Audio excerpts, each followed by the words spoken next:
नमस्कार दोस्तों, logical Hindu YouTube channel में आपका स्वागत है। दोस्तों, ये कहानी है शुभम गुप्ता की। मेरी मुलाकात शुभम से तब हुई थी जब मैं रोहतांग पास अपने दोस्तों के साथ घूमने गया था। वो भी उसी जगह ठहर कर बर्फ की वादियों में चाय का मज़ा ले रहा था जहां हमारा ग्रुप आराम के लिए रुका था। थोड़ी बहुत बातचीत करने के बाद हम दोनों काफ़ी घुल मिल गए और अपने साथ घटित हुई कुछ घटनाओं के बारे में एक दूसरे को बताने लगे। उन्हीं घटनाओं में से एक है ये घटना जो शुभम के साथ तब घटी जब वो हिमाचल प्रदेश में कांगड़ा माँ के दर्शन करने गया था। तो चलिए आगे की कहानी हम शुभम से ही सुनते हैं। सुना था माँ कांगड़ा कभी किसी को खाली हाथ नहीं भेजती। मेरे कई दोस्त पहले भी वहां होकर आ चुके हैं। उन सब के हिसाब से उन्होंने जो जो मांगा उन्हें वो सभी मिला। मेरा भी मन हुआ वहां जाने का। मैंने ऑफिस में 3 दिन की लीव के लिए अप्लाई कर दिया। थोड़ा टाइम लगा लेकिन लीव पास हो गई और मुझे 3 दिन छुट्टी मिल गई। मैंने घर जाकर 2 जोड़े कपड़े बैग में डाल लिए और देहरादून आईएसबीटी पर पहुंच गया। रात 11:30 बजे की बस थी। मैं 9 बजे ही पहुंच गया था। इंतज़ार करते करते ना जाने कब ऑफिस की थकान की वजह से मेरी आंख लग गई और मैं बेंच पर ही अपने हाथ के सहारे सो गया। मेरी आंख एकदम से करीब 11:45 बजे खुली। मैंने अपना सामान चेक करा क्योंकि ऐसी जगहों पर चोरी चकारी की घटनाएं आम होती हैं। सारा सामान एकदम वैसे का वैसा था, लेकिन फिर भी कुछ ना कुछ कमी लग रही थी मुझे। जब मैंने थोड़ा गौर करा तो मैंने देखा कि मेरी अंगूठी जो सगाई में मेरी मंगेतर ने मुझे पहनाई थी वो गायब है। वो महंगी तो थी ही, साथ ही साथ उससे मेरे जज्बात भी जुड़े हुए थे। मैंने उसे आसपास बहुत ढूंढा। मैं काफ़ी परेशान हो गया। मैंने घर वापस जाने का फैसला कर लिया। जैसे ही मैं आईएसबीटी से बाहर निकलता, एक साधुओं का झुंड उसी बस में जा चढ़ा जिसमें मैं कांगड़ा जाने वाला था। पता नहीं कैसे मेरा दिमाग फिरा और जाने अनजाने में बस में जाकर वापस बैठ गया। रात भर मुझे अंगूठी की चिंता सताती रही। सुबह करीब 5 बजे बस कांगड़ा पहुंच गई। जब मैंने गौर करा तो वो संतों का झुंड बस में नहीं था। शायद पहले ही कहीं उतर गया हो।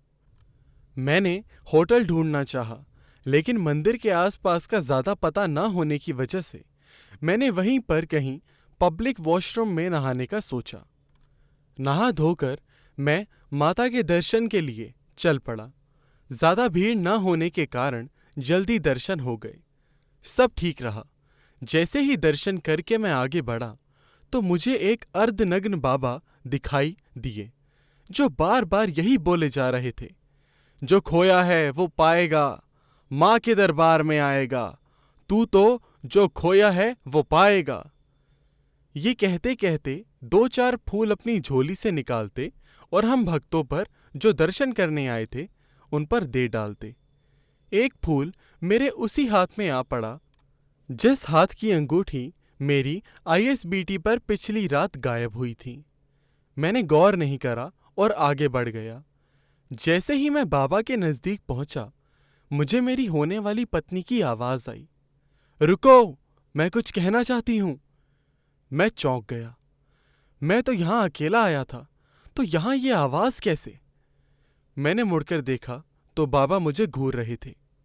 आम भाषा में कहूं तो वो बाबा भस्म से भरा हुआ था। जरा भी हिलता तो जमीन पर सफेद छाप छोड़ देता। लंबी जटाएं, तीखे नैन नक्श, एक तरह से मैं उनसे प्रभावित हो गया।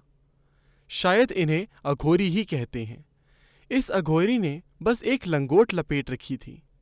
मैं उसके पास गया तो बेहद मनमोहक खुशबू मुझे उसमें से आने लगी। वो बाबा वहां से चल पड़ा और मंदिर से निकलकर जाने कहां कहां घूमकर एक ऐसी गुफा तक मुझे ले गया जहां घुटनों तक पानी भरा हुआ था। मैं कब और कैसे बाबा के पीछे पीछे आया, मुझे खुद को पता ही नहीं लगा।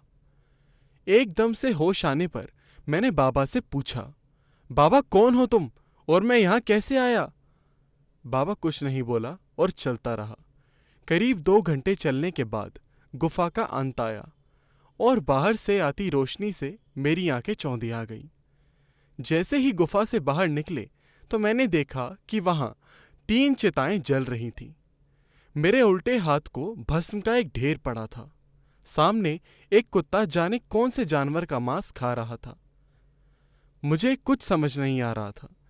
मैंने दोबारा बाबा से पूछना चाहा तो बाबा ने मेरी तरफ एक कपड़े का टुकड़ा उसमें कुछ लपेट कर फेंक दिया। मैंने कपड़ा उठाया और खोला तो देखा कि मेरी अंगूठी उस कपड़े में थी जो गायब हो गई थी।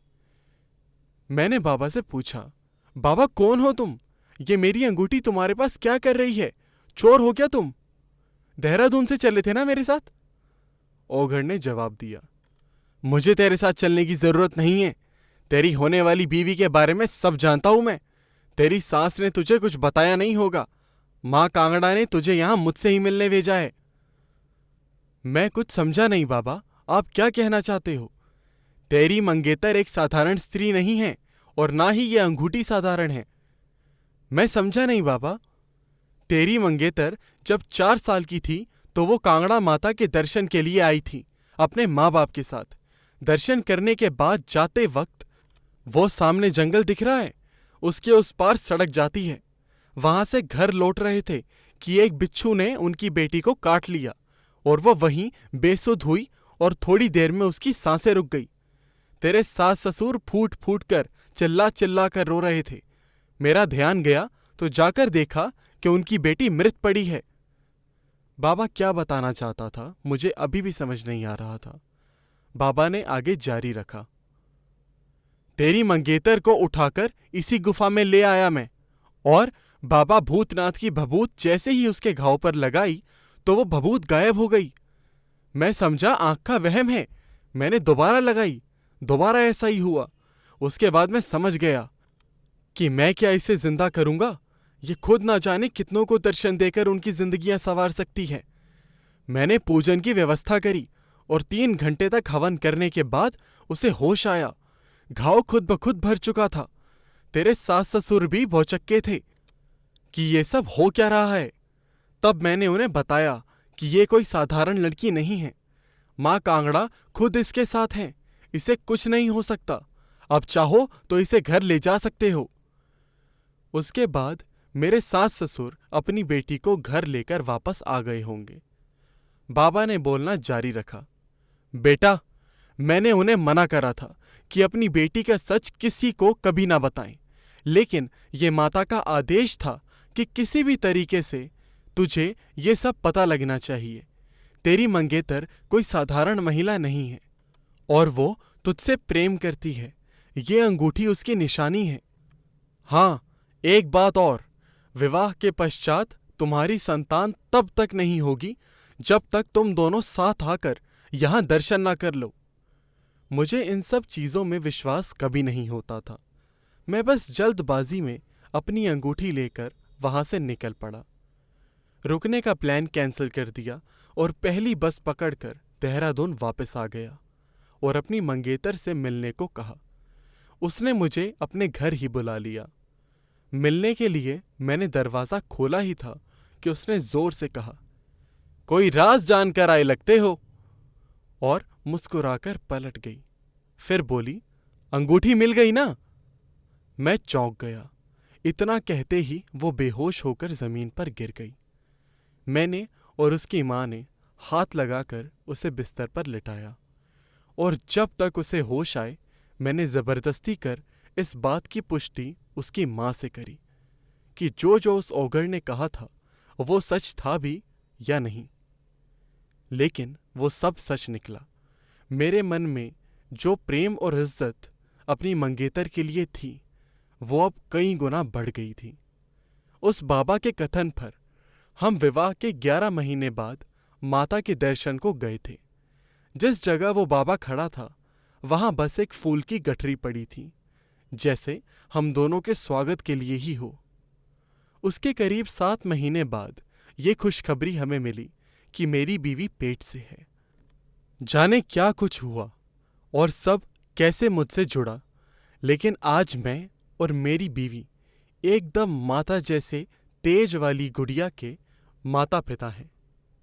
मेरी बीवी आज भी मेरे साथ भविष्य में घटित होने वाली कई सारी घटनाओं की जानकारी मुझे पहले ही दे देती है।